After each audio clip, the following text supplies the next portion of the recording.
I stood there in my navy blue dress, the one I had chosen so carefully 3 months ago, watching the security guard compare my face to the photograph taped beside the church entrance. My own face stared back at me from that cruel poster, with the words written in bold red letters underneath. Do not allow entry. Clara Ashford, banned by bride's family. Can you imagine being banned from your own son's wedding? What would you do if the family you sacrificed everything for publicly humiliated you on what should have been one of the most beautiful days of your life? The morning sun felt cold on my skin as I stood there, my hands trembling not from the September breeze, but from a rage so deep I could taste it. 28 years I had raised Michael. 28 years of sleepless nights, of working double shifts as a corporate lawyer to pay for his education, of being both mother and father after his dad disappeared when he was just 5 years old. And now, his new wife's family had decided I wasn't worthy of witnessing his happiness. I swallowed my tears, just as I had learned to do so many times before. But this time was different. This time, I had a plan that would change everything. I reached into my purse, pulled out my phone, and dialed a number I hadn't called in over 2 decades. My name is Clara Ashford. I am 62 years old, a recently retired partner from one of the most prestigious law firms in the city. For the past 3 decades, I built my reputation on never losing a case that mattered. I specialized in family law, inheritance disputes, and complex litigation. What most people didn't know was that I had spent years preparing for a moment like this, gathering information, building connections, and most importantly, never forgetting the promise I made to myself the day my husband walked out on us. The phone rang twice before a familiar voice answered. Clara? Is that really you? Hello, David, I said, my voice steady despite the storm raging inside me. I need you to come to St. Mary's Cathedral, right now. It's time. There was silence on the other end, then a deep breath. Are you sure about this? After all these years? I've never been more sure of anything in my life. Your son is getting married today, and whether his new family likes it or not, his father is going to walk him down that aisle. I ended the call and looked back at the church entrance, where guests were still arriving in their finest clothes, completely unaware of what was about to unfold. The security guard was still holding my photo, confused about what to do with the well-dressed woman who clearly wasn't backing down. You see, what Michael never knew, what his bride's family could never have imagined, was that I had never actually divorced his father. David Ashford had simply vanished one day, leaving behind debts, broken promises, and a 5-year-old boy who cried himself to sleep every night, asking when Daddy was coming home. But I, being the lawyer I was, had kept track of every single thing David owned, every business deal he made, every asset he acquired during our 23 years of supposed separation. And today, David Ashford was about to make the entrance of his lifetime. Not as the broken man who had abandoned his family, but as one of the wealthiest real estate developers on the East Coast, a man whose signature could make or break the construction empire that the bride's family had built their fortune on. I smiled as I saw the black Bentley pulling up to the church entrance. Some mistakes take decades to correct, but when they finally are, the satisfaction is worth every moment of pain you endured waiting for justice. The security guard looked at me nervously. Ma'am, I really can't let you in. These are my orders. Don't worry, I told him, straightening my dress and checking my reflection in the church window. I won't be needing to use the front door. Because sometimes the best revenge isn't served cold. Sometimes it's served exactly at the moment when your enemies think they've won. The sound of expensive leather shoes on marble echoed through the church courtyard as David Ashford stepped out of his Bentley. 23 years had changed him completely. Gone was the nervous, debt-ridden man who had fled in the middle of the night. Standing before me now was a silver-haired gentleman in a perfectly tailored Armani suit, exuding the confidence that only comes with having conquered your demons and emerged victorious. Clara, he said, his voice carrying a mixture of regret and admiration. You look exactly as beautiful as the day I left, and you look like a man who finally learned how to keep his promises, I replied, studying his face for any trace of the coward who had abandoned us. The bride's family had made their first critical mistake when they decided to humiliate me publicly. Their second mistake was not researching exactly who they were dealing with. Margaret Wellington, the bride's mother, had built her social status on the foundation of her husband's construction company, Wellington Properties. What she didn't know was that David's investment firm now held the controlling interest in the very bank that financed all of Wellington's major projects. "I got your message last week," David said quietly, "about Michael's engagement. I've been following his life from a distance, you know. Every achievement, every milestone. I know I have no right to be proud, but—" "Save the sentiment for later," I interrupted, though not unkindly. "Right now, I need to know if you're prepared to do what we discussed." David nodded and reached into his jacket pocket, pulling out an envelope thick with legal documents. The construction loan for their new resort project, due for renewal next month. One signature from me, and they're set for the next 5 years. No signature. He let the words hang in the air. I felt a surge of satisfaction that I hadn't experienced since winning my last major case. And the other matter? The Wellington family's mortgage on their estate? Let's just say that certain irregularities in their loan application have recently come to my attention. Amazing what a thorough audit can reveal. Through the church windows, I could see the ceremony was about to begin. Michael stood at the altar in his black tuxedo, looking nervous but happy. My heart clenched seeing him there, so handsome, so unaware of the drama unfolding just outside those sacred walls. For a moment, I wondered if I was doing the right thing. Then I remembered the photo at the gate, the public humiliation, the way Margaret Wellington had looked at me like I was something she needed to scrape off her designer shoe. "Mrs. Wellington approached me 6 months ago," I told David as we walked toward the side entrance of the church. "She wanted to make sure I understood my place in her son-in-law's life. She suggested it would be better for everyone if I simply faded into the background. Apparently, a working mother with a modest background wasn't the kind of family connection they wanted advertised." David's jaw tightened. "She said that to you?" Her exact words were, "Some women are meant to be forgotten, Clara. Don't make this harder than it needs to be." I paused at the side door, my hand on the handle. "Well, David, I'm about to show her exactly how unforgettable I can be." The side door opened easily, another advantage of having spent my legal career in this city. I knew every security guard, every janitor, every person who actually made these important places function. Father Rodriguez, who had baptized Michael 27 years ago, gave me a knowing nod as I slipped into the back of the church. The ceremony was in full swing. Margaret Wellington sat in the front pew, resplendent in her cream-colored designer dress, a satisfied smile on her face as she watched her daughter exchange vows with my son. She had won, or so she thought. Her family's reputation was intact, their social circle properly curated, their daughter safely married to a successful young architect with no embarrassing family complications. I took a seat in the very last pew, hidden in the shadows, and watched as the priest asked if anyone had any reason why these two should not be wed. The traditional question that everyone expects to pass in silence. That's when David Ashford walked through the front doors of the church.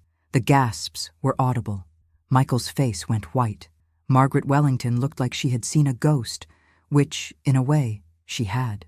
The bride's father, George Wellington, actually stood up from his seat, his face a mask of confusion and growing horror. But it was Michael's expression that broke my heart.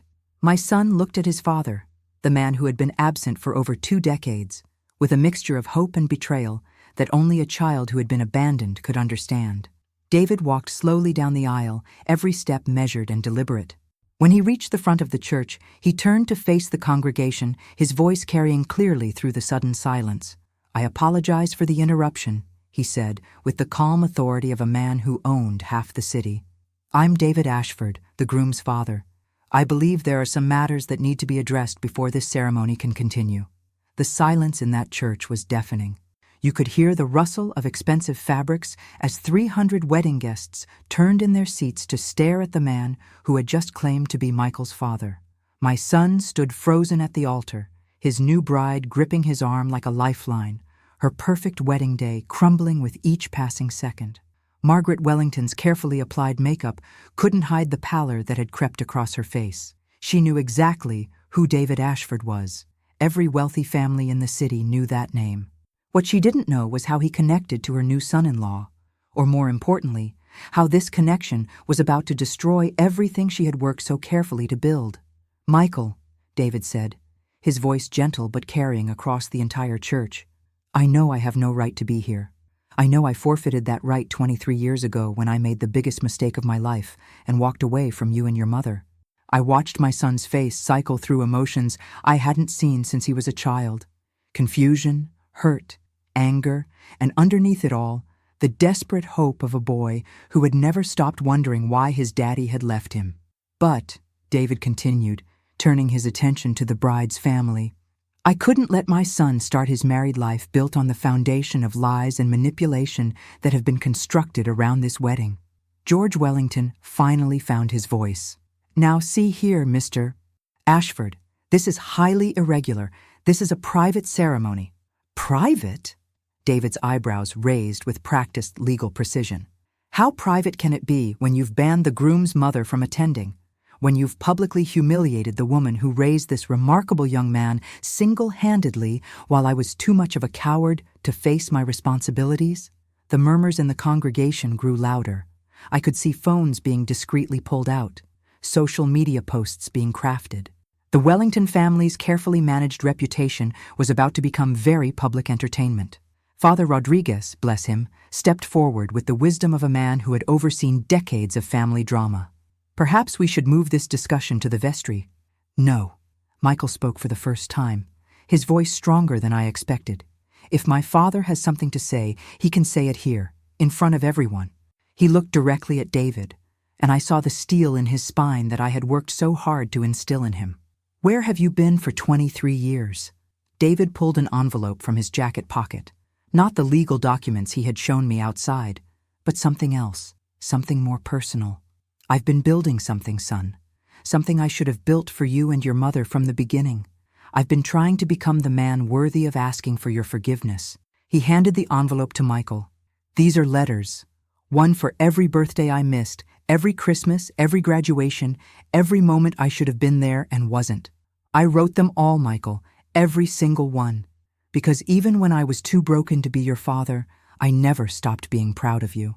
Margaret Wellington had heard enough. She stood abruptly, her voice sharp with panic, disguised as indignation. "This is absolutely inappropriate. This man abandoned his family." "This man," I said, standing from my place in the back pew, my voice cutting through her protest like the courtroom lawyer I had been for 30 years, "is still legally married to me." The gasps this time were audible throughout the church. Margaret Wellington's face went from pale to completely white. "That's right," I continued, walking slowly down the aisle, every eye in the church following my movement. "David and I were never divorced, which makes him not just Michael's father, but also a very interested party in how his son has been treated by his new in-laws. I had spent 3 decades building a reputation in family law, handling the most complex cases, the messiest divorces, the most contentious custody battles. I knew exactly how to read a room, how to control a narrative, and most importantly, how to identify when people were hiding something they desperately didn't want revealed. And the Wellington family was definitely hiding something. "Mrs. Wellington," I said, stopping directly in front of her pew, "when you came to my office 6 months ago to discuss my role in Michael's life, you mentioned that you had done extensive background checks on our family. You said you needed to make sure there were no complications that might affect your family's standing in the community." Margaret's eyes darted toward her husband, a look I had seen 1,000 times in depositions. The look of someone realizing they had underestimated their opponent. "But what you didn't know," I continued, "is that I've been doing background checks too, and I've discovered some very interesting things about Wellington Properties business practices. Some things that I believe the IRS and the City Planning Commission would find absolutely fascinating." George Wellington stood up so quickly he knocked over the unity candle display. "Now you listen here." "No, you listen," David's voice boomed with the authority of a man who hadn't spent 23 years building an empire to be intimidated by small-time developers. "You listen very carefully, because what happens in the next 5 minutes is going to determine whether your family's business survives the next 5 months." The bride, Jessica, who had remained silent through this entire exchange, finally spoke up, her voice shaking. "Michael, I don't understand what's happening. Who are these people? What are they talking about? And that's when I realized the most heartbreaking truth of all. This sweet girl, my son's bride, had no idea what kind of family she had married into. She didn't know about her parents' business practices, their social manipulations, or their systematic destruction of anyone they deemed beneath their status. She was as much a victim in this as Michael had been. Looking at Jessica's confused face, I felt a pang of sympathy that surprised me. This young woman, barely 26 years old, was discovering that her wedding day had become a battlefield she never knew she was standing on. Her parents had orchestrated this entire situation without her knowledge, turning what should have been a celebration of love into a strategic social maneuver. "Jessica," I said gently, stepping closer to the altar where she stood clutching Michael's hand. "I'm Clara Ashford. I'm Michael's mother, and despite what your parents may have told you, I love my son more than life itself. I would never do anything to hurt him or his happiness." The young woman looked from me to her parents, confusion and growing horror dawning in her eyes. "Mom, what is she talking about? Why isn't Michael's mother allowed at our wedding? You told me she couldn't come because she was traveling for work." Margaret Wellington's perfectly composed facade was beginning to crack. "Jessica, darling, this isn't the time or place." "Actually, Mrs. Wellington, this is exactly the time and place," David interjected, his voice carrying the weight of authority that comes from controlling multi-million-dollar negotiations. "Because your daughter deserves to know the truth about what kind of family she's marrying into, just as she deserves to know what kind of family she's marrying." He turned to address Jessica directly. "Your parents hired a private investigator to dig into Michael's background. They discovered that he came from what they considered a broken home, a single mother who worked her way through law school while raising a child, who built a successful career through determination rather than inherited wealth. They decided this wasn't the kind of story they wanted associated with their family name." "That's not true," Jessica whispered, but her voice lacked conviction. I could see in her eyes that pieces were starting to fall into place, conversations that had never quite made sense, questions about Michael's family that had been deflected or dismissed. "I'm afraid it is true, sweetheart," I said, my lawyer instincts kicking in as I pulled out my phone. "I have recordings of your mother's visit to my office. Would you like to hear what she really thinks about your husband's family? If you've ever watched someone's world crumble in real time, you know it doesn't happen all at once. It happens in small moments, little cracks that spread until the whole foundation gives way." I watched it happen to Jessica as she looked at her mother with dawning understanding. "Mom," she said, her voice barely above a whisper, "tell me this isn't true. Tell me you didn't ban Michael's mother from our wedding." Margaret Wellington looked around the church, suddenly aware that 300 guests were hanging on every word, that phones were recording, that her family's reputation was disintegrating with each passing second. "Jessica, you don't understand the complexities. Answer the question," Michael said, his voice hard in a way I had rarely heard it. "Did you or did you not ban my mother from our wedding?" The silence stretched until George Wellington, perhaps recognizing that denial was no longer possible, made the fatal mistake of doubling down. "We did what we thought was best for our daughter. We didn't want any complications on her wedding day." "Complications," David repeated slowly, savoring the word like fine wine. "Is that what you call a woman who worked 3 jobs to put herself through law school? A woman who built one of the most successful family law practices in the state?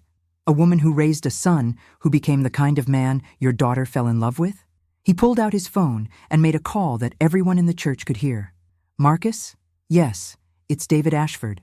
I need you to initiate the Wellington Properties audit we discussed. Full investigation, starting immediately. Yes, today. Send the team to their offices within the hour."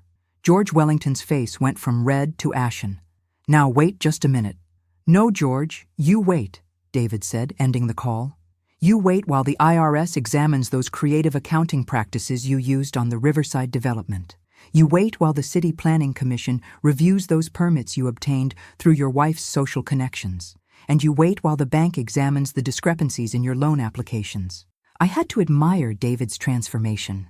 The scared, debt-ridden man who had abandoned us had become someone who could command a room with the same authority I wielded in a courtroom.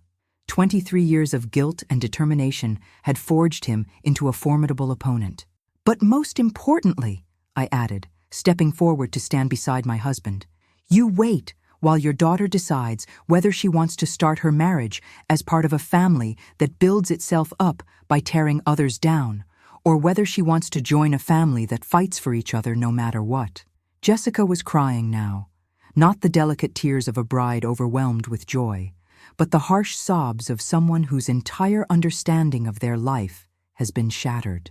She looked at Michael, then at her parents, then back at Michael again. "Did you know?"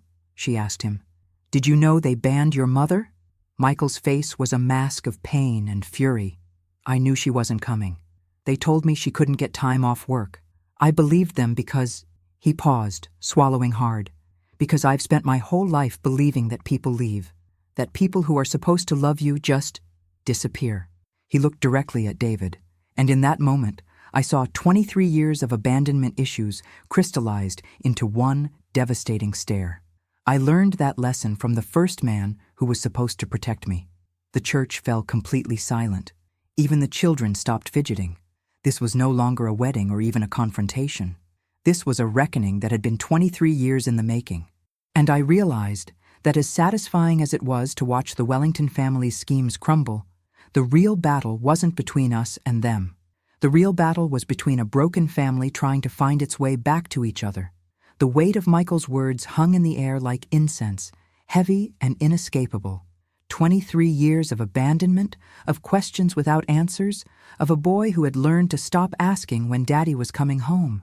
I watched David absorb the full impact of what his absence had cost our son, and for a moment, I almost felt sorry for him. Almost. But I had learned long ago that sympathy was a luxury I couldn't afford when fighting for my family. And right now, I needed to focus on the bigger picture that was emerging from this confrontation. The Wellington family's schemes went deeper than social snobbery. They went to the very heart of how they operated their business and their lives. "Jessica," I said gently, addressing the young woman who was still crying in her wedding dress, "there's something else you need to know about your parents' investigation into our family. Something that reveals exactly how far they were willing to go to control your life." I pulled out a folder that I had been carrying in my purse, documentation I had hoped I wouldn't need to use, but had prepared nonetheless. 3 decades of legal practice had taught me to always have a backup plan. 6 months ago, your mother didn't just visit my office to ask me to stay away from the wedding. She came with an offer. A substantial financial offer, to be precise. She wanted to pay me to relocate to another state, to essentially disappear from Michael's life permanently. The collective gasp from the congregation was audible, but it was Jessica's sharp intake of breath that cut deepest. She turned to stare at her mother with an expression of complete betrayal. "Mom, you didn't—" "We were protecting you," Margaret Wellington said desperately, her composure finally cracking completely. "You don't understand what it's like to maintain a certain position in society. There are expectations, standards." "Standards?" Michael's voice was ice cold. "What standards exactly? The standard that says my mother, who worked 16-hour days to give me every opportunity, isn't good enough for your family. The standard that says love and sacrifice mean less than inherited money and social connections?" But David was looking at me with a new understanding in his eyes. "Clara, what else did they offer you? Because I know you, and I know you would never take money to abandon Michael." So what was the real threat? I had been waiting for someone to ask the right question. "They didn't just offer me money to leave, David. They threatened to destroy Michael's architectural firm if I didn't cooperate. They had already started. Several of his major clients mysteriously canceled contracts last month, projects that would have established his reputation in the industry. The pieces were falling into place now, and I could see Michael's face as he realized the scope of his in-laws' manipulation. "The Morrison project," he said slowly. "The Henderson renovation. The commercial complex downtown. They all pulled out within 2 weeks of each other. Your future father-in-law made some calls," I confirmed. "Wellington Properties has significant influence in the construction and development community. George Wellington made it clear that any company working with Michael Ashford would find it very difficult to secure permits, financing, or materials for their own projects." Jessica looked like she was going to be physically sick. "Daddy, tell me she's lying. Tell me you didn't sabotage my fiancé's business." George Wellington's silence was answer enough, but I wasn't finished. 23 years of being underestimated, of being dismissed as just a single mother, had taught me that when you finally get the opportunity to reveal the truth, you reveal all of it. There's more, I said, opening another document in my folder. The private investigator your parents hired didn't just investigate Michael's background. They investigated mine as well, very thoroughly.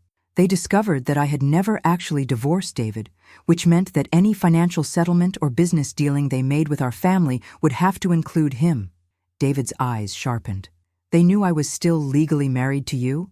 They've known for months. They also knew that you had built Ashford Investments into one of the most successful private equity firms on the East Coast. They knew that you held significant interests in the very bank that finances their construction projects. The church was so quiet, you could hear the traffic outside on the street. 300 people watching a family drama unfold that was more complex and calculating than anything they had ever witnessed. But here's what they didn't know, I continued, my voice gaining strength with each revelation. They didn't know that I had been tracking David's business activities for years through public records. They didn't know that I had been building a case file on Wellington Properties' questionable business practices.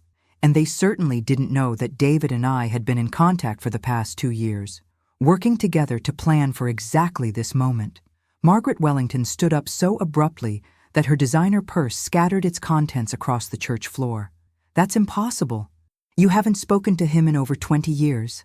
That's what we wanted you to believe, David said, with a smile that would have made a shark proud. You see, Margaret, when you threaten a man's family, you give him a reason to fight. And when you threaten a woman who spent her career destroying people who underestimated her, you give her a target. Jessica was staring at all of us like we were speaking a foreign language. I don't understand any of this. Are you telling me that our entire relationship, our engagement, our wedding, all of it was some kind of business manipulation? No, sweetheart, Michael said, taking her hands in his. Our love is real, but everything around it, everything your parents built to frame our relationship, that was manipulation.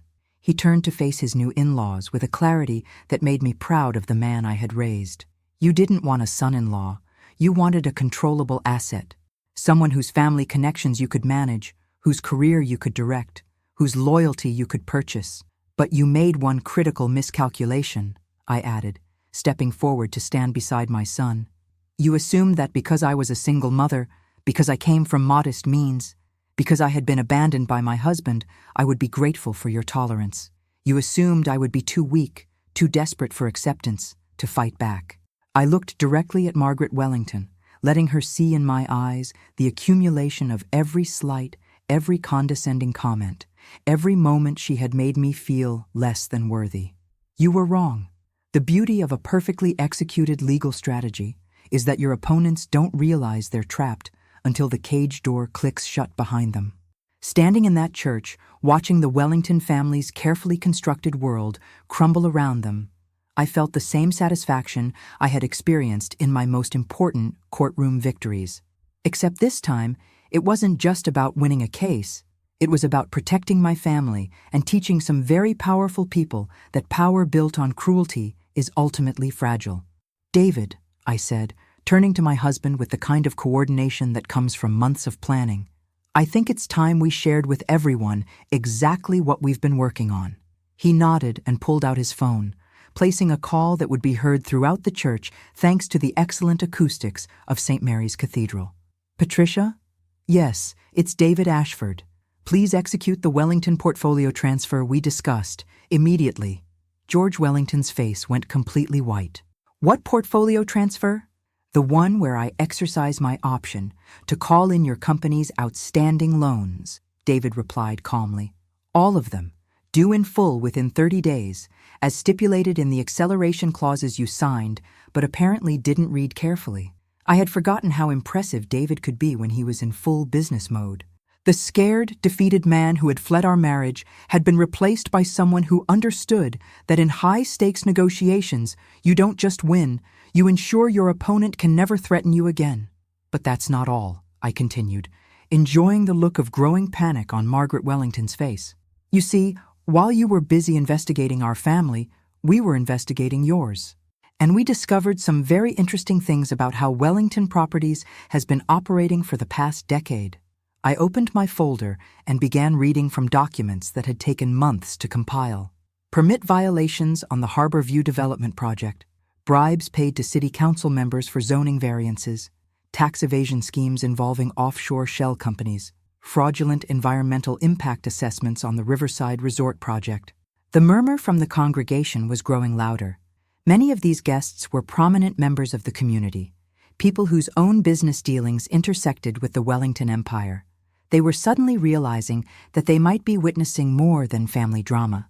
They might be witnessing the collapse of a criminal enterprise. Jessica had gone from confused to horrified to something approaching panic. This can't be true. My parents aren't criminals. They're pillars of the community. They serve on charity boards. They donate to the hospital. Money laundering often looks like philanthropy, David observed with the casual tone of someone who had seen it all before. Dirty money becomes clean when it flows through the right charitable organizations, especially when you control the boards of those organizations. Father Rodriguez, who had been standing silently throughout this entire confrontation, finally stepped forward. Perhaps we should postpone the ceremony until these matters can be resolved privately. No, Michael said firmly. If we're going to do this, we're going to do it completely and honestly. No more secrets, no more manipulation, no more lies. He turned to face Jessica, still beautiful in her wedding dress, despite the tears and confusion. Jess, I love you. I love you more than I've ever loved anyone in my life. But I won't start our marriage with your parents holding our futures hostage. I won't let them control us the way they controlled this wedding. But what does that mean? She whispered. What happens to us? That's when I stepped forward and did something that surprised even myself. Instead of pressing our advantage, instead of delivering the final blow that would destroy the Wellington family completely, I offered mercy. It means you have a choice to make, Jessica. Both of you do. I looked around the church, at all the faces staring at us, at the phones recording everything, at the social media posts that were probably already going viral. The Wellington family's reputation was destroyed. That was inevitable now. But what happened to the young couple at the center of this storm was still within our control. You can choose to be part of a family that builds itself up by tearing others down, I continued. Or you can choose to be part of a family that fights for each other, protects each other, and loves each other unconditionally. I walked closer to Jessica, lowering my voice so that only she and Michael could hear me clearly. Your parents made their choices, sweetheart. They chose manipulation over honesty, control over trust, reputation over relationships. But you don't have to make the same choices they did. David joined me at the altar, and for the first time in 23 years, we stood together as Michael's parents. Son, I know I have no right to ask for your forgiveness. I know I don't deserve a place in your life after abandoning you when you needed me most. But if you'll let me, I'd like to spend the rest of my life making up for the man I failed to be when you were growing up. The church was completely silent now. 300 people holding their breath, waiting to see how this unprecedented wedding day would end. Michael looked at his father, then at me, then at Jessica. I could see him processing 23 years of abandonment issues, months of career sabotage, and the revelation that his wedding had been turned into a battlefield by people who claimed to love his bride. I need to know something, he said to David, his voice steady but carrying decades of pain. When you left us, when you disappeared in the middle of the night, did you ever think about coming back? Even once? David's composure finally cracked, and I saw tears in his eyes for the first time since he had returned. Every single day, Michael. Every day for 23 years. But I was so ashamed of what I had become, so convinced that I had already destroyed everything good in your life, that I convinced myself you were better off without me. That wasn't your decision to make, Michael replied. That was our decision, mine and Mom's, and you took that choice away from us. The truth of those words hung in the air between father and son, heavy with the weight of decades of consequences. The silence that followed Michael's words was profound, the kind of silence that only comes when decades of buried truth finally surface. But I knew we couldn't let this moment stretch too long.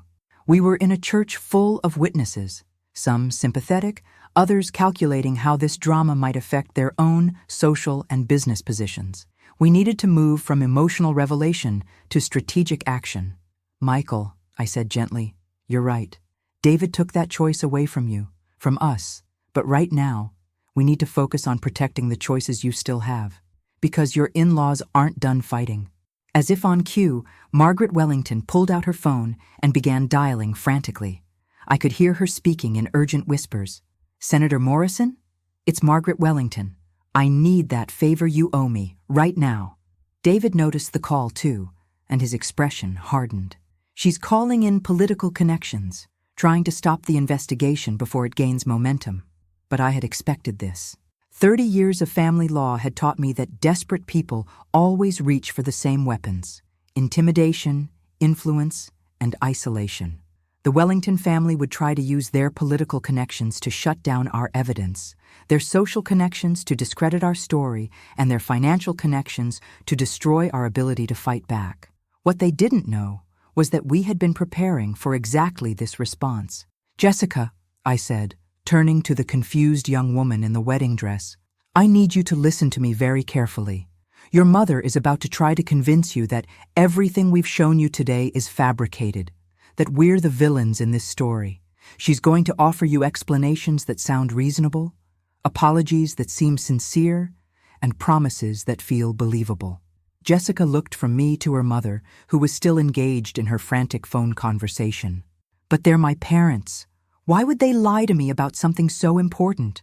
It was David who answered, his voice carrying the weight of someone who understood parental failure intimately. Because sometimes parents convince themselves that controlling their children's lives is the same thing as loving them. Sometimes we make choices that we tell ourselves are for our children's good, when they're really about our own fear, our own pride, our own inability to trust that we raised them well enough to make their own decisions.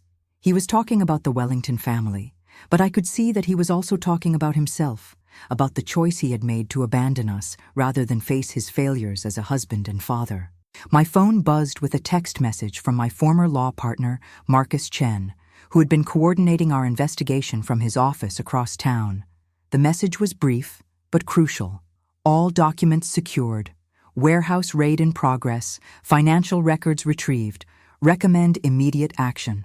I showed the message to David, who nodded grimly. Margaret, he called out, interrupting her phone conversation, you might want to hang up that call. Because while you've been trying to activate your political connections, my team has been executing search warrants on your business properties. The phone slipped from Margaret Wellington's hand, clattering to the marble floor of the church. You see, I continued, pulling out a thick manila envelope that had been delivered to me just before the ceremony. We didn't just spend the last 6 months investigating your family's business practices. We spent that time building relationships with federal investigators who have been watching Wellington properties for over 2 years. George Wellington finally found his voice, though it came out as more of a croak than the authoritative tone he usually employed. That's impossible. We have legal protections, confidentiality agreements, which are void when criminal activity is involved, David finished. Fraud, money laundering, bribery, tax evasion, these aren't civil matters, George. They're federal crimes. I walked closer to the Wellington family pew, my voice taking on the prosecutorial tone that had served me so well in courtroom battles. Did you really think you could threaten my son's career? Attempt to bribe me into abandoning my family and publicly humiliate us without consequences? Did you think that because you had money and social connections, you were untouchable? The congregation was riveted. This had gone far beyond wedding drama into something approaching a public trial. I could see people recording on their phones, taking notes, whispering to each other about the implications of what they were witnessing. But here's what I want you to understand, I said, my voice softening slightly as I looked directly at Jessica. This isn't about revenge. This isn't about destroying your family for the sake of destruction. This is about ensuring that my son and your daughter have the freedom to build their life together without manipulation, without threats, without the shadow of your parents' criminal activities hanging over them. Jessica was crying again, but these were different tears. Not the confused tears of someone whose world was crumbling, but the cleansing tears of someone finally seeing clearly. What do you want from us? She asked, her voice barely above a whisper. David stepped forward, his tone businesslike, but not unkind. We want full restitution for the damage done to Michael's architectural firm. We want public apologies for the lies told about Clara and our family. We want your parents' complete withdrawal from any involvement in your marriage or your future decisions. And B, I added, pulling out one final document. We want your parents to agree to a plea bargain that will result in cooperation with federal investigators, full financial disclosure, and community service rather than federal prison time. The offer hung in the air like a lifeline thrown to drowning people. Margaret and George Wellington looked at each other, then at their daughter, then back at us. They were realizing that we weren't just seeking justice. We were offering them a way to survive the consequences of their actions. Why? Margaret asked, her voice broken. After everything we've done to you, why would you offer us mercy? I looked at Michael, then at Jessica, then back at Margaret Wellington. Because sometimes the most powerful thing you can do isn't destroying your enemies. Sometimes the most powerful thing you can do is showing them a better way to live.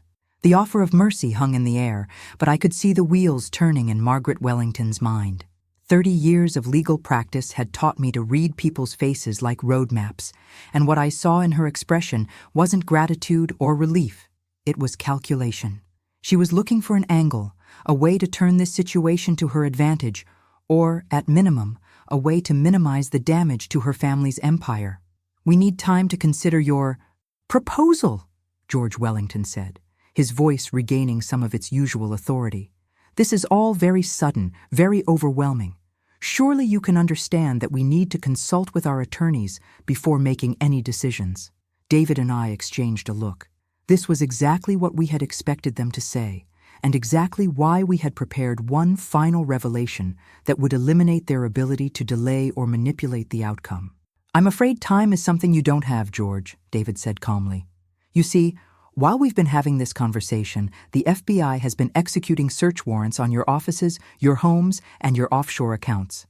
By my estimation, you have about 30 minutes before federal agents arrive here to place you under arrest. The color drained from both Wellington parents' faces, but it was Margaret who reacted first. That's impossible. We have advanced warning systems, legal protections, which work beautifully when you're dealing with local investigations, I interjected. But federal operations are a different matter entirely, especially when they're coordinated with international agencies tracking money laundering through Caribbean shell companies. Jessica gasped. Caribbean shell companies? What are you talking about? I opened my final envelope, the one I had been saving for exactly this moment. Your parents have been hiding assets offshore for over a decade, sweetheart. The Riverside Resort Project, the Harbor View development, even some of their charitable donations, all funded with money that was never declared to the IRS. But that's not even the worst part, David added, checking his watch with theatrical precision. The worst part is that they've been using your trust fund as collateral for these illegal activities. Your inheritance, your future financial security, it's all been pledged as guarantee for loans that financed criminal enterprises. The look of betrayal on Jessica's face was heartbreaking. My trust fund? The money Grandpa left for me? Margaret Wellington tried one last desperate deflection. Jessica, darling, you don't understand the complexities of business finance. These are sophisticated financial instruments. These are crimes, Mom. Jessica's voice cracked with emotion. You used my grandfather's money to finance illegal activities? Money that was supposed to secure my future? But I could see that Margaret wasn't done fighting. Her phone was buzzing constantly now. Text messages, calls, the desperate communications of a woman trying to coordinate damage control across multiple fronts. She was still looking for a way out, still convinced that her family's connections and resources could save them from the consequences of their actions. That's when I played my final card. Margaret, I said, my voice gentle but implacable, I need you to look around this church. Really look. She followed my gaze, scanning the faces of the 300 wedding guests who had witnessed this entire confrontation. Business leaders, social influencers, political figures, media personalities, the entire elite of our city's power structure. Every person in this church has seen your family's secrets exposed, I continued. Every phone recording this conversation will be on social media within hours. Every business relationship, every social connection, every political alliance your family has built over the past 2 decades. All of it is over. The truth of those words settled over the Wellington family like a shroud. Their power had always been built on reputation, on the carefully maintained image of respectability and success. That image was now destroyed beyond any possibility of repair. But, David added, his voice carrying a note of genuine compassion, if you cooperate fully with the federal investigation, if you make complete restitution to everyone you've harmed, if you plead guilty and accept responsibility for your actions, you might avoid prison time. Your daughter might salvage some portion of her inheritance. Your family name might eventually recover from this scandal. However, I said, my tone hardening again, if you continue to fight, if you try to use your remaining connections to obstruct justice, if you attempt to retaliate against Michael or Jessica or anyone else involved in exposing your crimes, we will ensure that you spend the rest of your lives in federal prison. The church was completely silent now. Even the children seemed to sense the gravity of the moment. 300 people watching a family's entire world collapse in real time, watching justice being served with surgical precision. Michael stepped forward, taking Jessica's hand in his. Jess, whatever you decide, whatever your parents choose to do, I want you to know that I love you. Not because of your family's money or connections, not because of what marrying you might do for my career, but because of who you are, because of your kindness, your intelligence, your strength. He paused, looking directly at his new in-laws. But I won't let anyone, use you as a weapon against my family ever again. Margaret Wellington's phone rang, and this time when she answered it, her face went completely white. Yes, I understand. Yes, they're here now. She ended the call and looked at her husband with an expression of complete defeat. That was our attorney. The FBI is in our building. They've frozen our accounts. George, they have everything. The trap was complete. Not just the legal trap, but the psychological one. The Wellington family's world of manipulation and control had collapsed entirely, leaving them with only two choices: cooperation or destruction. And now, in front of 300 witnesses in a church filled with the most powerful people in the city, they would have to choose which path they would take. The sound of car doors slamming outside the church echoed through the cathedral like gunshots. Through the stained glass windows, we could see the unmistakable silhouettes of federal agents positioning themselves around the building. The moment of reckoning had arrived, and there was no more time for negotiation, no more room for manipulation. Margaret Wellington looked at her husband, then at her daughter, then finally at me. In her eyes, I saw something I had never expected to see: genuine fear. Not the calculated concern of a businesswoman facing a difficult negotiation, but the raw terror of someone who finally understood that their actions had consequences they couldn't control or escape. Clara, she said, her voice barely above a whisper, if we cooperate, if we do everything you're asking, will you guarantee that Jessica won't be implicated in any of this? It was the first time she had called me by my first name, the first time she had spoken to me as one mother to another, rather than as a social superior addressing someone beneath her station.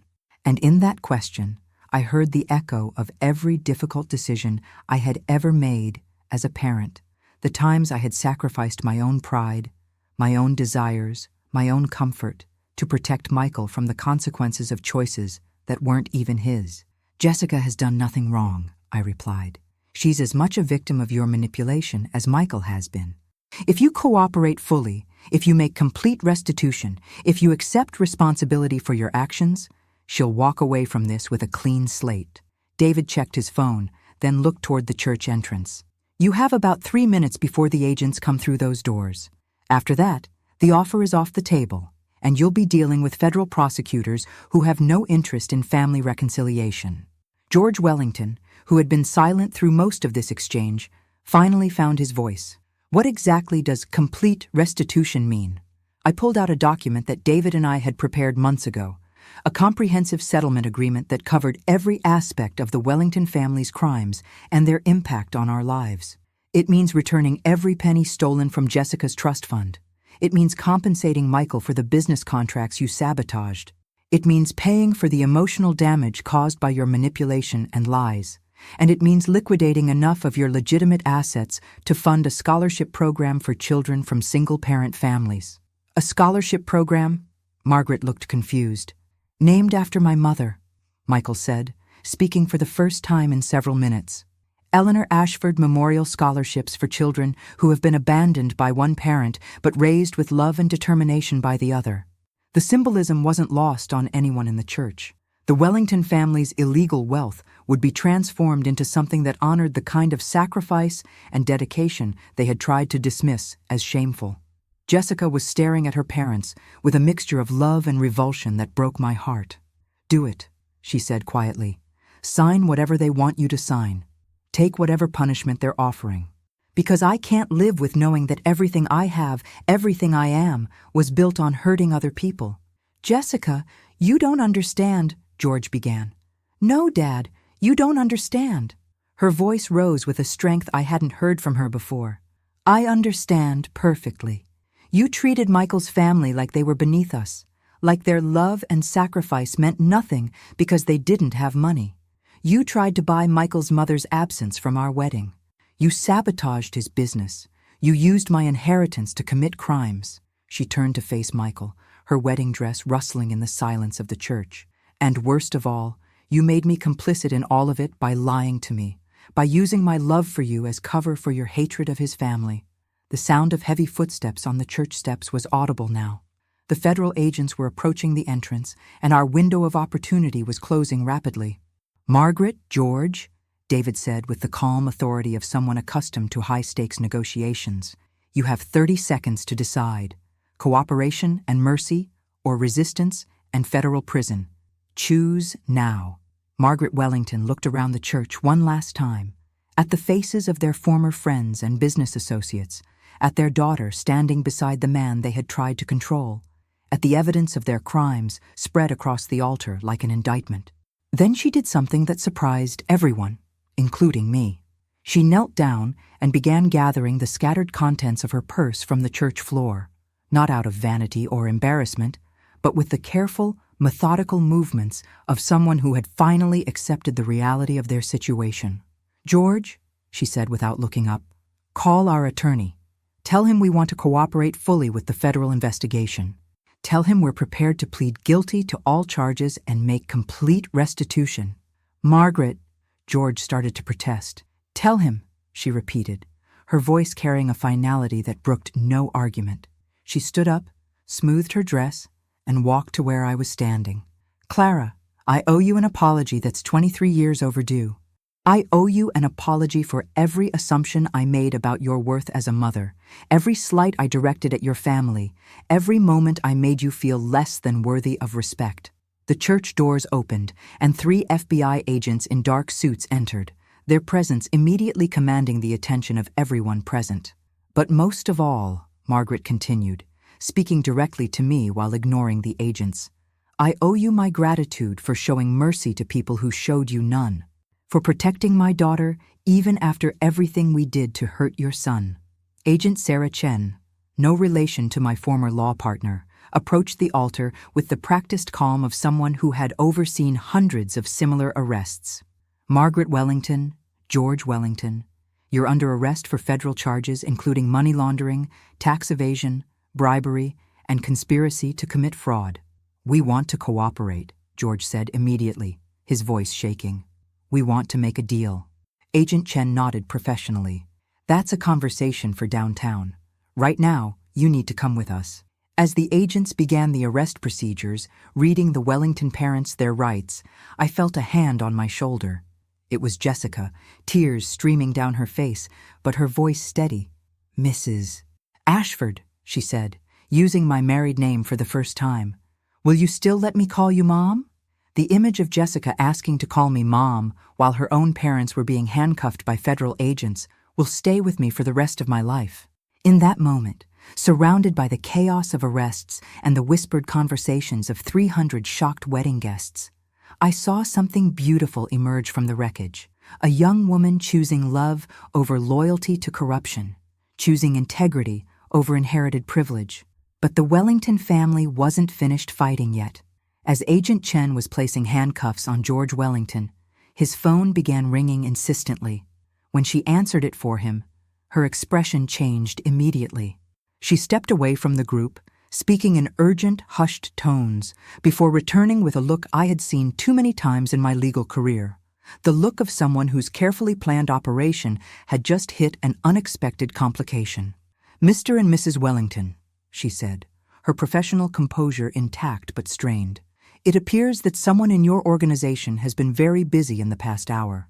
Several key pieces of evidence from our raid have gone missing, and there are reports of a significant fire at your offshore accounting firm's offices in the Cayman Islands." Margaret Wellington's eyes flashed with something between hope and defiance. Even in handcuffs, even with her empire crumbling around her, she hadn't given up the fight. "I told you we had protections," she said to me, her voice regaining some of its old arrogance. "Did you really think we would build something this significant without contingency plans?" David's face darkened. "What kind of contingency plans?" Agent Chen consulted her phone, then looked directly at us. "The kind that involved destroying evidence, intimidating witnesses, and activating political pressure at the highest levels. We've just received word that 3 federal judges have been contacted about dismissing the charges, and there's been a coordinated media campaign launched to discredit the investigation."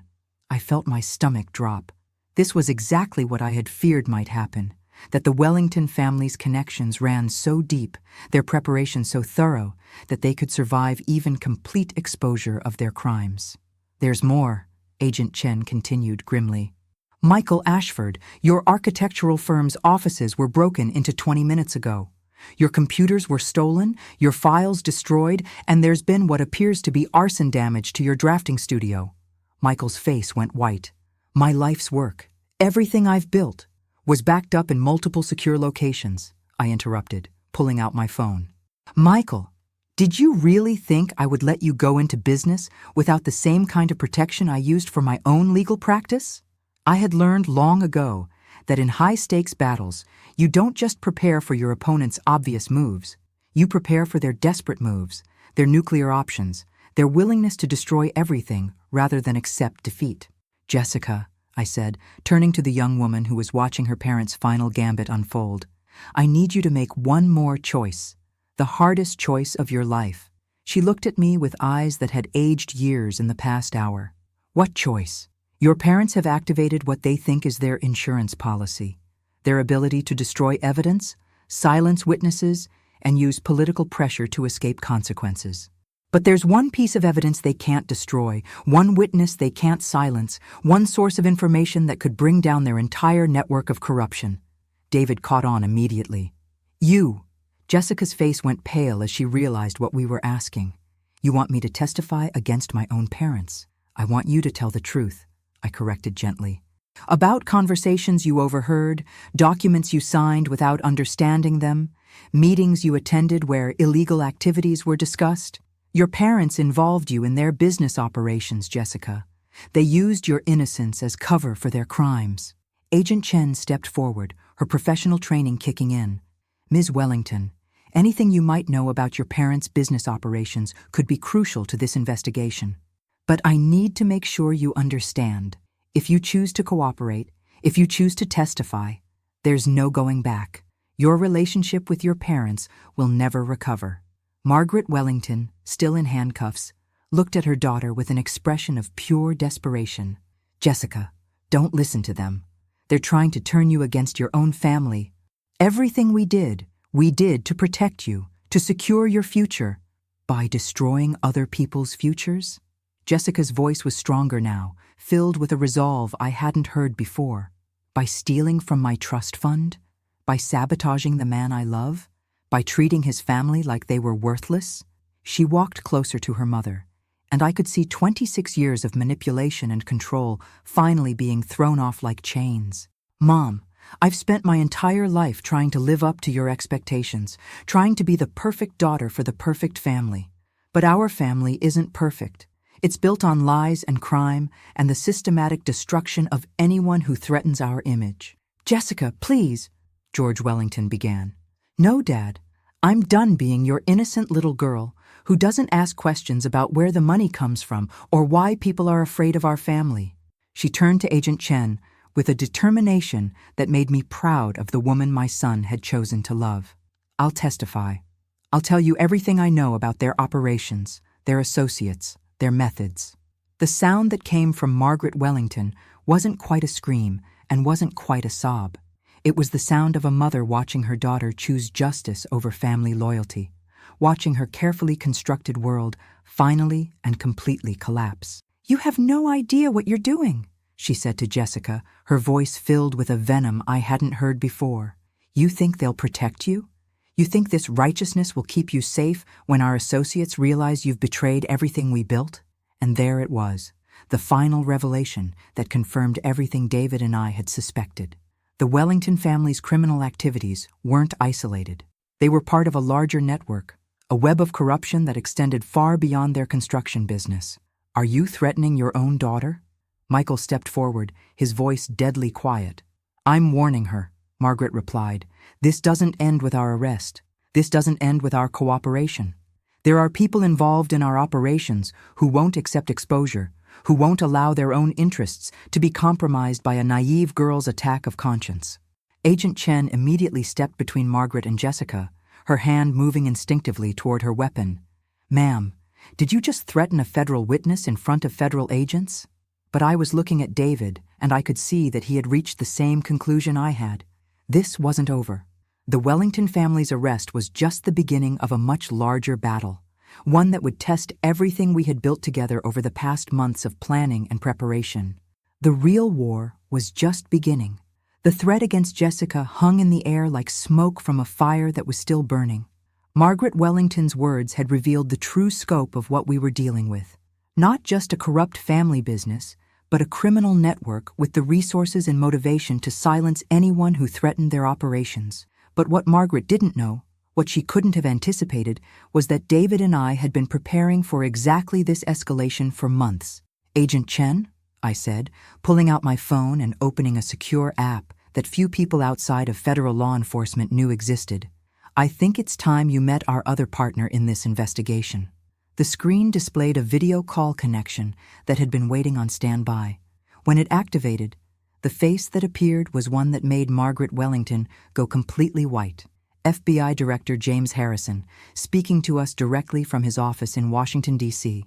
"Good afternoon, everyone," Director Harrison said, his voice carrying the authority of someone who had spent decades dismantling criminal organizations. "Clara, David, I see that our operation has reached the point where the Wellington network has activated their threat protocols." Margaret Wellington looked like she had seen a ghost. "That's impossible.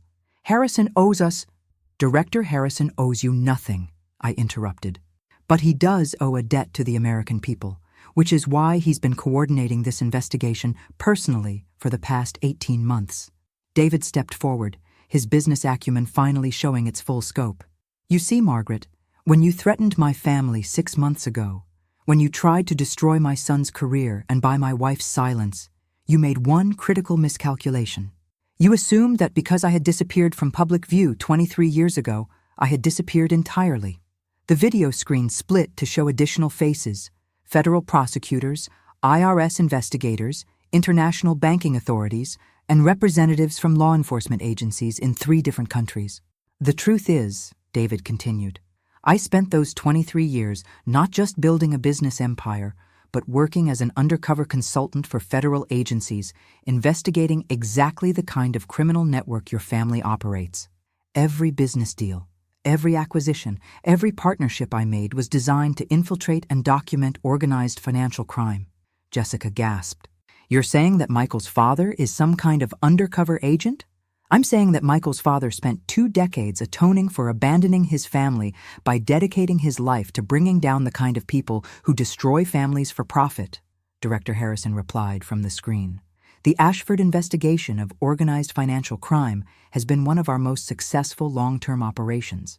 But I could see that Margaret Wellington was still calculating, still looking for an angle that might save her organization, if not herself. Her phone had been buzzing constantly during the arrests, and I realized that her associates were already implementing whatever contingency plans they had in place. "It doesn't matter," she said, with the desperate confidence of someone playing their last card. "You might have us, but you'll never get the others. They're already moving operations offshore, liquidating assets, eliminating evidence. By tomorrow, there won't be any network left to prosecute." That's when Jessica stepped forward with information that none of us had expected. "Actually, Mom, there will be." She pulled out her own phone, opening what appeared to be a recording app. Remember all those business dinners I attended? All those family meetings where you told me to sit quietly and look pretty while the adults talked? All those charity events where you introduced me to your business partners? Margaret's face went from confident to horrified as she realized what her daughter was revealing. I recorded everything, Jessica continued, her voice growing stronger with each word. Not intentionally, not as part of some plan. I was just a young woman who wanted to understand her family's business, who wanted to be taken seriously in conversations about my own future.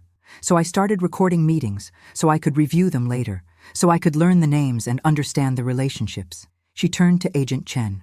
I have 18 months of recordings. Conversations about money laundering, discussions of bribery schemes, planning sessions for tax evasion, and detailed explanations of how they intimidated or eliminated anyone who threatened their operations. The silence in the church was absolute. 300 wedding guests watching as a young woman systematically dismantled a criminal empire that had operated with impunity for decades. There's more, Jessica added, her voice now completely steady. I have access to all of their encrypted communication systems, not because I'm some kind of spy, but because they trusted me completely. They gave me administrative access to their digital networks because they never imagined that their innocent little daughter would use that access against them. Director Harrison's voice came through the speaker with barely contained satisfaction. Ms. Wellington, would you be willing to provide that evidence to federal investigators? Yes, Jessica replied without hesitation. All of it. Every recording, every document, every communication. I want this network destroyed so completely that no one else's family will ever be torn apart the way mine has been. Margaret Wellington looked at her daughter with an expression that combined heartbreak, rage, and a grudging respect. You planned this. All of it. You've been planning to destroy us for months. No, Mom, Jessica replied sadly. I've been trying to understand you for months, trying to figure out how the parents I loved could treat other people so cruelly. It wasn't until today, until I saw what you did to Michael's family, that I realized the truth. She paused, tears streaming down her face, but her voice unwavering. I didn't plan to destroy you. You destroyed yourselves. You destroyed our family the moment you chose power over love, money over integrity, control over trust. Agent Chen stepped forward with additional handcuffs. Margaret Wellington, George Wellington, you're now additionally charged with threatening a federal witness, conspiracy to obstruct justice, and operating a continuing criminal enterprise under the RICO Act. But it was Michael who delivered the final blow, speaking directly to his new in-laws with a quiet intensity that carried across the entire church. You wanted to know what kind of family your daughter was marrying into? You're marrying into a family that fights for each other, that protects each other, that sacrifices for each other, that never, ever abandons each other, no matter what the cost. He took Jessica's hand and looked directly at the federal agents. We'll testify. We'll provide whatever evidence you need. We'll do whatever it takes to make sure that no other family has to go through what ours has been through. As the agents led Margaret and George Wellington away in handcuffs, as federal prosecutors began coordinating the largest financial crime investigation in the state's history, as 300 wedding guests watched justice being served in real time, I felt something I hadn't experienced in 23 years. I felt like our family was finally, completely whole. 6 months later, I stood in the same church where our family's story had reached its dramatic turning point. But this time, the atmosphere was entirely different. The morning light streaming through the stained glass windows illuminated a much smaller gathering, just 50 people, all of them genuinely celebrating love rather than observing a social spectacle. Michael and Jessica had chosen to have their real wedding ceremony after the legal chaos had settled, after the truth had been fully revealed, after they had built their marriage on a foundation of complete honesty rather than family manipulation. Jessica wore a simple white dress that she had chosen herself, without input from wedding planners or social expectations.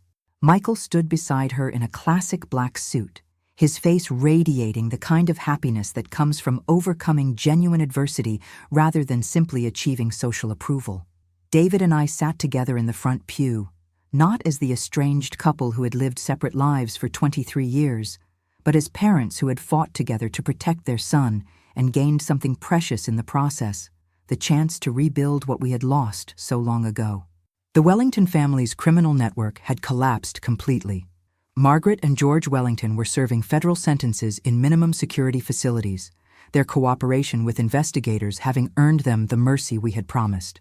Their testimony had led to the indictment of 47 individuals across 6 states, the recovery of over $200 million in stolen assets, and the establishment of new federal protocols for investigating organized financial crime. But the most satisfying consequence wasn't the criminal convictions or the recovered money. It was the scholarship program that had been created with the Wellington family's forfeited assets. The Clara Ashford Memorial Scholarship Fund now provided full educational support to children from single-parent families, honoring the memory of my mother and the reality that love and determination matter more than inherited privilege. "Do you ever regret it?" Jessica asked me during the reception, as we watched Michael dancing with his father for the first time since he was 5 years old. "Do you ever regret exposing my parents, destroying their business, essentially ending the life I grew up knowing?" I considered the question carefully, watching as David taught Michael the steps to a waltz. Their interrupted father-son relationship had never allowed them to share. "I regret that it was necessary," I replied honestly. "I regret that your parents chose corruption over integrity, control over love, fear over trust. I regret that they put you in a position where you had to choose between family loyalty and moral responsibility." I paused, thinking about the journey that had brought us to this moment, the years of abandonment, the months of investigation, the day of confrontation, and the long process of rebuilding that had followed. But I don't regret fighting for my family. I don't regret insisting that love and sacrifice be valued over money and social position. And I don't regret showing you and Michael that it's possible to choose integrity even when it costs everything you thought you wanted. Jessica nodded, her eyes bright with tears that weren't sad but grateful. "My real parents visit me every month in prison. They're different people now. Smaller, quieter, but somehow more genuine than they ever were when they had all their power and money. Mom told me last week that losing everything was the first time in decades that she remembered who she used to be before she became obsessed with who she thought she needed to be." The band began playing a slow song, and I watched as couples moved onto the dance floor. Michael and Jessica swayed together with the easy intimacy of people who had survived a trial by fire and emerged stronger. David approached and offered me his hand with the kind of shy smile I remembered from our first meeting 30 years ago. "Mrs. Ashford," he said formally, "would you dance with your husband?" "I thought you'd never ask, Mr. Ashford," I replied, taking his hand and following him onto the floor. As we danced, I reflected on the lessons this entire experience had taught me about family, justice, and the sometimes painful necessity of fighting for what you love. I had learned that mercy is most powerful when it's offered from a position of strength rather than weakness, that justice isn't just about punishment, but about creating conditions where similar harm can't occur again. That family isn't defined by blood or law or social convention, but by the willingness to sacrifice for each other's well-being and growth. Most importantly, I had learned that it's never too late to rebuild what was broken, to fight for what was lost, or to create something better from the wreckage of what was destroyed. "Clara," David said as the song ended, "I know I can never fully make up for the 23 years I was absent from Michael's life, from your life. But I'd like to spend whatever years we have left showing you both that some people can change, that some mistakes can be atoned for, that some love can survive even the worst failures." I looked around the church, at Michael laughing with his wife, at the guests who were here because they genuinely cared about our family rather than because they were obligated by social expectations, at the simple decorations that reflected love rather than ostentation. "David," I said, taking his hands in mine, "we've already started." Outside the church, the city continued its daily rhythm, unaware that in one small corner of the world, a family had been restored, justice had been served, and love had proven stronger than fear. The Wellington criminal network was history, their victims had been compensated, and their assets had been transformed into opportunities for children who needed to know that their circumstances didn't define their potential. But perhaps the most important victory was the simplest one. A son who had learned that he was worth fighting for, a daughter-in-law who had chosen integrity over inheritance, a husband who had found his way home after decades in the wilderness, and a mother who had discovered that sometimes the most powerful thing you can do is refuse to accept that powerful people are untouchable. As we left the church that evening, walking together as a family for the first time in over 2 decades, I realized that the little girl who had grown up believing she wasn't good enough had finally learned the truth. She was exactly strong enough, exactly smart enough, exactly worthy enough to fight for everything that mattered, and she had won.